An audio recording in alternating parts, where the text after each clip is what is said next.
Assalamualaikum warahmatullahi wabarakatuh. Innal hamdalillah wassalatu wassalamu ala sayyidina wa maulana Muhammad ibn Abdillah wa ala alihi wa sahbihi wa mawalah. Qala rabbi shrah li sadri wa yassir li amri wahlul 'uqdatam min lisani yafqahu qawli, amma ba'd. Santri digital dimanapun Anda berada, baik yang ada di studio ataupun yang ada di luar studio, semuanya yang berbahagia. Alhamdulillahirabbil alamin. Pada kesempatan kali ini kita masih diberikan nikmat, taufik, hidayah serta inayah dari Allah Subhanahu wa taala sehingga masih bisa bersama-sama untuk kajian pada saat ini. Oleh karena itu, mari kita buka pertemuan pada hari ini dengan bacaan umul kitab Al-Fatihah. A'udzubillahi minasyaitonirrajim. Bismillahirrahmanirrahim. Alhamdulillahirabbil alamin arrahmanirrahim maliki yaumiddin. Iyyaka na'budu wa iyyaka nasta'in. Ihdinas siratal mustaqim. Shiratal ladzina an'amta 'alaihim ghairil maghdubi 'alaihim waladdallin. Rabbighfirli wa liwalidayya amin. Untuk pertemuan kali ini kita sudah sampai pada poin dal ya, tentang jawazu qiraati ayatin aw suwarin mukhtaratin muayyanatin wa faidatuha mahma ra'a ba'duhum adama jawaziha. Diperbolehkannya membaca sebagian daripada ayat atau beberapa surat yang dipilih, yang ditentukan, surat-surat tertentu, dan faedah-faedahnya ketika ra'a ba'duhum, sebagian daripada golongan itu tidak memperbolehkannya. Jadi ada beberapa ayat Al-Quran ataupun beberapa surat yang mempunyai fadilah atau keutamaan-keutamaannya sendiri ya. Jadi setiap Al-Quran itu entah ayat entah surat pasti mempunyai maziyah ataupun keistimewaan-keistimewaan tersendiri. Sehingga ulama banyak yang mengatakan diperbolehkannya untuk sebuah keutamaan, sebuah fadhail, sehingga membaca hanya sebagian daripada surat atau sebagian daripada ayat di situ. Yang pertama, hadis pertama dikatakan bahwa Al-Fatihatu lima quri'at lahu. Al-Fatihatu utawi suratul Fatihah iku lima krana perkara quri'at kang den waca apa Fatihah lahu krana arae ma. Nah, jadi surat Al-Fatihah itu adalah surat yang faedahnya, salah satunya daripada faedah suratul Fatihah ini untuk pengkabulan hajat dari apapun yang diminta. Jadi lima quri'at lahu itu untuk sesuatu apapun yang Fatihah itu ditujukan. Jadi tujuannya Fatihah supaya mendapatkan keselamatan. Fatihah dibaca supaya mendapatkan pahala atau yang lainnya. Jadi surat Fatihah itu tergantung daripada tujuannya orang yang membaca. Karena ini sampai dikatakan bahwa suratul Fatihah ini surat yang paling penting, sampai kewajiban ketika kita melaksanakan sholat itu hanya membaca suratul Fatihah yang dihukumi wajib dalam membaca ayat daripada Al-Quran. Mulai daripada Bismillahirrahmanirrahim sampai pada akhirnya suratul Fatihah. Walaupun toh dalam hal ini soal Bismillahirrahmanirrahim dalam suratul Fatihah ini sudah menjadi perbedaan daripada beberapa ulama di waktu itu ya, dari dulu ini perbedaannya bukan muncul sekarang, sehingga harusnya kita ya nggak iskal kalau seandainya melihat ada seorang imam yang ketika sholat membaca suratul Fatihah itu diawali dengan basmalah, ada juga yang tidak diawali dengan basmalah gitu. Jadi misal tradisi kita sering membaca Al-Fatihah itu bahkan punya keyakinan bahwa Fatihah itu wajib membaca basmalah, karena itu memang termasuk daripada pendapat dari madhab yang kita pakai. Jadi kalau kita memang memakai madhab, misalnya memakai madhab Syafi'i, maka dalam membaca Fatihah ketika sholat itu wajib diawali dengan basmalah. Tapi ada juga beberapa ulama yang mengatakan bahwa tidak usah diawali dengan basmalah, langsung sampai pada hamdalah, yaitu alhamdulillahirabbil alamin. Itu juga ada dasarnya, yang artinya hal tersebut sudah menjadi perbedaan ulama sejak lama, bukan baru-baru ini saja. Ya, kalau kita ngajinya udah lama, tentu tahu bahwa Al-Fatihah itu sudah menjadi ikhtilaf bainal ulama.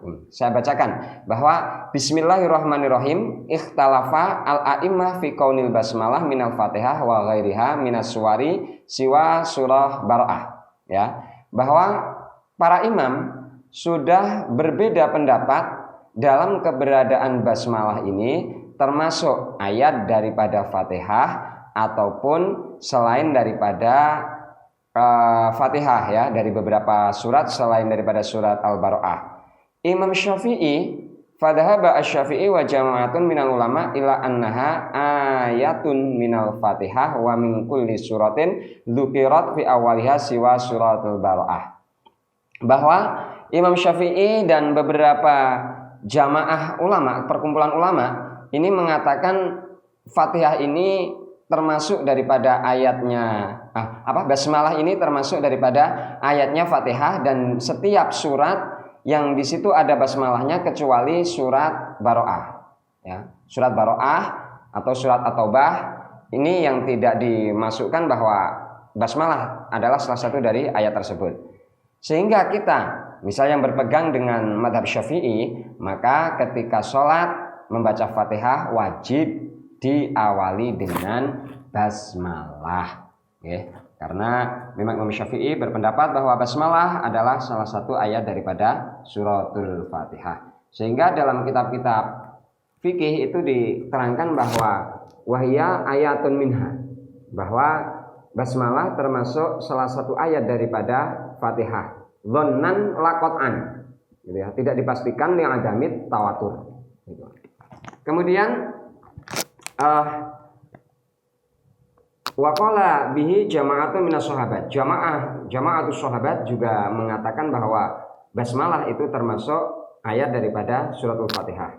Wa dhahaba al-Auza'i wa Malik wa Abu Hanifah ila annal basmalata laisat ayatan minal Fatihah. Sedangkan Imam al-Auza'i, Imam Malik, Abu Hanifah ini berpendapat bahwa basmalah bukanlah ayat daripada suratul Fatihah. Abu Dawud menambahkan wala min wariha, bahkan bukan juga ayat dari selain surat Al-Fatihah. Nah, surat-surat yang ada misalnya surat Al-Asri dan lain sebagainya itu bukan basmalah bukan termasuk ayat dari surat tersebut. Wa innama hiya ba'du ayatin fi suratin Naml. Dan hanya mengatakan bahwa basmalah itu termasuk ayat daripada surat An-Naml yang bunyinya innahu min Sulaimana wa innahu bismillahirrahmanirrahim, gitu. Jadi sampai Imam Abu Dawud mengatakan wa innama kutibat lil fasli wa tabarruk, bahwa di setiap awal surat itu diawali dengan basmalah, ditulis basmalah terlebih dahulu. Ini tujuannya adalah untuk fasli, untuk memisah, ya, dan tabaruk juga mengharapkan barokah dari barokahnya basmalah itu. Jadi sekarang terutama santri-santri digital sudah paham ya bagaimana imam-imam dulu, ulama-ulama terdahulu sudah berbeda pendapat soal masalah basmalah ini. Sedangkan kita sebagai kaum Nahdliyin, terutama orang Indonesia, terbanyak itu mengikuti madhab Syafi'i. Sehingga ketika kita berkeyakinan bahwa madhab kita itu adalah madhab Syafi'i, ketika sholat membaca Al-Fatihah harus diawali dengan basmalah, karena itulah pendapat daripada Imam Syafi'i. Tapi nanti tidak heran seandainya ada jamaah lain yang di situ sedang melaksanakan sholat, imamnya membaca Fatihah dengan keras tapi tidak diawali dengan basmalah, karena kita sudah mengetahui ranah perbedaannya. Kita lanjutkan. An Abi Hurairah dan riwayatake saking Abu Hurairah radhiyallahu anhu, man qara'a fi lailatin mi'ata ayah, man utawi sapane wong iku qara'a lamun maca sapa man fi lailatin ing dalem sawengi mi'ata ayatin ing 100 ayat, lam yuktab mongko ora den tulis sapa man minal ghafilina setengah saking wong kang padha lali. Rawahu ngriwayatake hadis sapa Al Hakimu Imam Hakim. hadisun shahihun. Hadis sahih yang diriwayatkan oleh Imam Hakim ya dari Abu Hurairah bahwa Rasulullah Shallallahu Alaihi Wasallam pernah bersabda bahwa man qara'a fi lailatin mi'ata ayat. Orang yang dalam semalam membaca 100 ayat daripada Al-Quran, orang tersebut tidak tertulis minal ghafilin atau orang-orang yang lalai. Artinya tertulis, kalau kita ambil mafhumnya, berarti orang tersebut tertulis minadz zakirin, dari orang-orang yang selalu ingat kepada Allah Subhanahu wa Ta'ala. Ya. Ada ulama yang mengatakan bahwa maksudnya qara'a fi lailatin mi'ata ayah ini dibaca dalam sholatul lail. Tapi ada juga ulama yang memberikan arti bahwa yang dimaksud mi'ata ayah, membaca mi'ata ayah, pokoknya membaca saja. Entah itu dalam keadaan sudah berwudu atau belum, entah itu dalam keadaan sholat atau bukan, pokoknya dalam satu malam itu dia membaca 100 ayat, terserah ayat apa saja yang akan dibaca. Jadi di sini nggak ditentukan ayat kursi ataupun dari surat-surat tertentu, enggak, pokoknya 100 ayat dalam satu malam, maka orang tersebut tidak ditulis minal ghafilin, atau kebalikannya berarti orang tersebut ditulis minadz zakirin, termasuk orang-orang yang selalu zikir ingat kepada Allah Subhanahu wa Ta'ala. La'u'allimannaka ya Aba Sa'id, la'u'allimannaka yakti bakal mulang temenan sapa ingsun ing sira ya Aba Sa'id, Abu Sa'id, a'dhama suratin ing luweh agung-agungi surat fil Qur'ani ing dalam Al-Qur'an. Kala ngendika sapa Kanjeng Nabi, alhamdulillahirabbil alamin, ya utai alhamdulillahirabbil alamin iku as-sab'ul matsani, sab'ul matsani. Wal Qur'anu al-azim lan Qur'an al-azim alladzi utituhu kang den paringi sapa ingsun ing Al-Qur'an. Rawahu riwayat hadis sapa Al-Bukhari. Kalau lebih lengkapnya sebenarnya hadis ini diceritakan bahwa saat itu seorang sahabat yang namanya Abu Sa'id ini sedang melaksanakan sholat. Ketika dipanggil oleh Rasulullah, beliau tidak menjawab. Ya. Rasulullah memanggil namanya, beliau tidak menjawab. Setelah selesai sholat, kemudian beliau mengatakan kepada Rasulullah, saya sedang sholat ya Rasulullah. Akhirnya Rasulullah mengatakan, bukankah Al-Quran telah menerangkan bahwa ketika aku panggil, ketika Rasulmu memanggil, ketika kau sedang melaksanakan sholat, maka jawabilah dulu panggilan itu. Gitu. Akhirnya itu sebuah ilmu baru yang dimiliki, yang didapat oleh Abu Sa'id ketika Rasulullah mengatakan hal tersebut. Rasulullah mengatakan begini, nanti sebelum keluar dari masjid, karena keadaan itu berada di masjid, saya akan mengajarkanmu tentang ilmu. Ya, ada riwayat mengatakan sebuah surat ataupun sebuah hal yang besar gitu.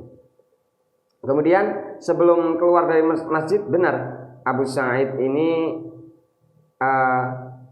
meminta kepada Rasulullah, menagih, bahasanya kita adalah menagih, apa yang akan kau ajarkan padaku ya Rasulullah? Engkau telah menjanjikan tadi bahwa sebelum kita keluar masjid engkau akan mengajarkan sesuatu kepadaku. Akhirnya Rasulullah mengatakan, la'u'allimannaka ya Aba Sa'id, saya akan mengajarimu wahai Aba Sa'id, a'dhama suratin fil Qur'an, agungnya surat dalam Al-Quran, atau dalam Al-Quran itu terdapat surat-surat yang agung.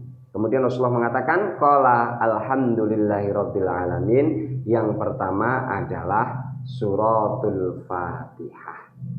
Saya akan mengajarimu tentang suratul Fatihah, ya sab'ul matsani, dan suratul Fatihah itu termasuk sab'ul matsani. Ini sering maknai 7 yang diulang-ulang. Atau bahkan kalau kita buka di kitab tafsir itu ada yang memberikan makna bahwa ini 7 yang penuh dengan rahasia. Hanya orang-orang yang berilmu yang bisa mencari sebagian daripada rahasia-rahasia tersebut, gitu. Tapi ada juga yang mengenai bahwa sab'ul matsani 7 yang diulang-ulang, artinya bahwa sab'ul matsani diantaranya di situ karena dalam Al-Fatihah itu termasuk salah satunya sab'ul matsani adanya ihdinas siratal mustaqim siratal ladzina an'amta 'alaihim ghairil maghdubi 'alaihim waladdallin, itu termasuk daripada sab'ul matsani. Juga bisa dikatakan bahwa ini menunjukkan tentang adanya sanad dalam keilmuan, ya, diulang-ulang itu artinya ya dari Rasulullah kepada sahabat, sahabat nanti kepada tabi'in, tabi'in kepada tabi'in dan seterusnya sampai pada imam-imam madhab, sampai pada ahli fikih, ahli qiraah pada waktu itu, kemudian sampai pada kita sekarang dengan sanad yang jelas. Itu namanya ada yang memaknai sabul masani itu adalah sanad daripada pembelajaran tentang ayat-ayat Al-Qur'an gitu.